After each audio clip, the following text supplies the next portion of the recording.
मुअज़्ज़ज़ नाज़िर सामीन अस्सलामु अलैकुम। मैंने लर्ज़ा पारे वाले की वीडियो के तमाम आपके कमेंट्स पढ़े और समझने की कोशिश की कि आपको कहाँ कहाँ पर मुग़ालता लग रहा है, बात आपकी समझ में नहीं आ रही। इसीलिए मैंने फिर आज इसी नुस्खे की मज़ीद वज़ाहत के लिए ये वीडियो बनाई है, ताकि आपको मेरी समझ के मुताबिक जहाँ पर ठोकर लग रही है वो मैं आपके सामने क्लियर कर दूँ। आपने थंबनेल देखा होगा, इसमें मैंने उसके एक कोने में या अल्लाह और दूसरे कोने में या रसूल लिखा हुआ। क्यों लिखा है? ये मैंने इसलिए लिखा है कि आप समझ सकें कि मैं झूठ नहीं बोल रहा और न मैं गलत बयानी कर रहा हूँ। लेकिन मुझे ये अफसोस है कि मैं जब बार बार आपको कहता हूँ कि आप मेरी वीडियो एक दफ़ा, दो दफ़ा, तीन दफ़ा बार बार देखिए इसे और बात को समझिए।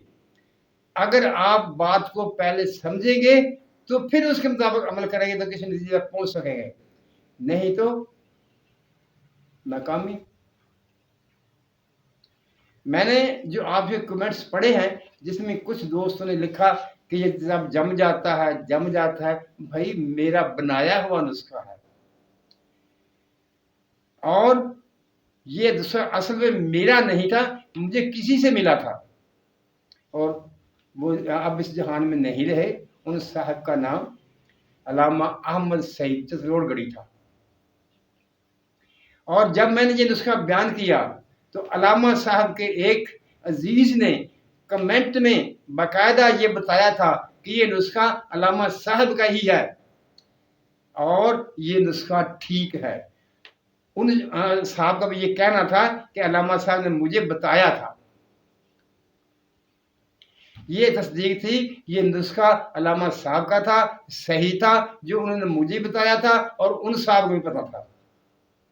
लेकिन जो मुझे बताया था उसमें भी एक लफ्ज का फर्क था। उन्होंने कहा था आपने सोडा डालना है। मैंने मजीद उनसे भी नहीं पूछा था कि मीठा सोडा डालना है या कास्टिक सोडा डालना है। 10 साल के बाद मुझे समझ आई थी कि इसमें कास्टिक सोडा डालना है। फिर मैंने बनाया और ये बन गया। फिर जब मैंने ये नुस्खा आपके सामने रखा तो मैंने कहा कि ये मेरा बनाया हुआ नुस्खा है और आज भी कहता हूं कि ये नुस्खा बनता है, सही है, लेकिन ये डिपेंड करता है, मुनहसर है बनाने वाले पर। कुछ दोस्त ने लिखा कि जम जाता है, तेजाब जम जाता है। ओ भाई, कैसे तेजाब जम जाता है?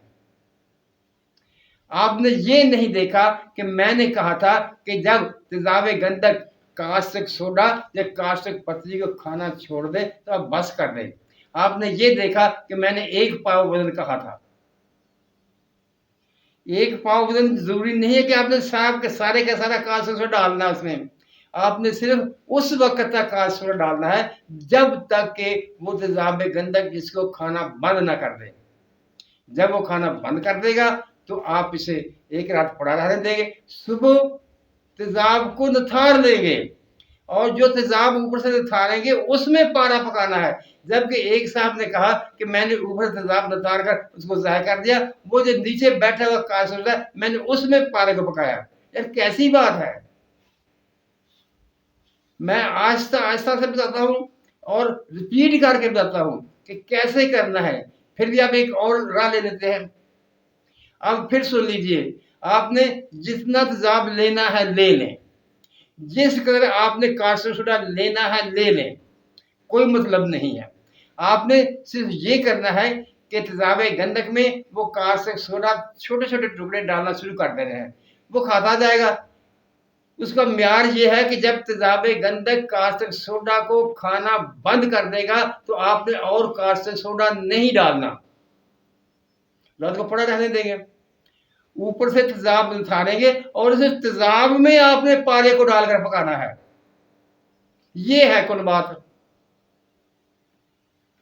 मुअज़्ज़ज़ नाज़िरीन सामीन, अगर मेरे अल्फाज से आपको कुछ तकलीफ हो, कोई रंज आया हो तो मैं माज़रत ख़्वाह हूँ। लेकिन मुझे अफ़सोस हुआ था कि मैं एक बात अच्छे तरीके से समझा कर आपको बता रहा हूँ और आप मुझे फिर नई-नई बातें निकाल रहे हैं। मुअज़्ज़ज़ नाज़रीन सामीन, आप बनाइए इसे, बनेगा, बनाने के बाद मुझे कमेंट्स में बताइए और जो साहब इसको बना लेंगे, इसकी चेकिंग कर लेंगे, फिर वो मुझको बताएँगे और इसका अगला पोर्शन कि इससे काम किस तरह लेना है, वो फिर मैं आपके सामने रख दूँगा और इंशाअल्लाह रख दूँगा। अल्लाह ताला हम सब पर अपनी रहमतों की बारिश करे, हमें सच बोलने, सच सुनने और सच पर कायम रहने की तौफीक अता फरमाए। आमीन। अल्लाह हाफ़िज़।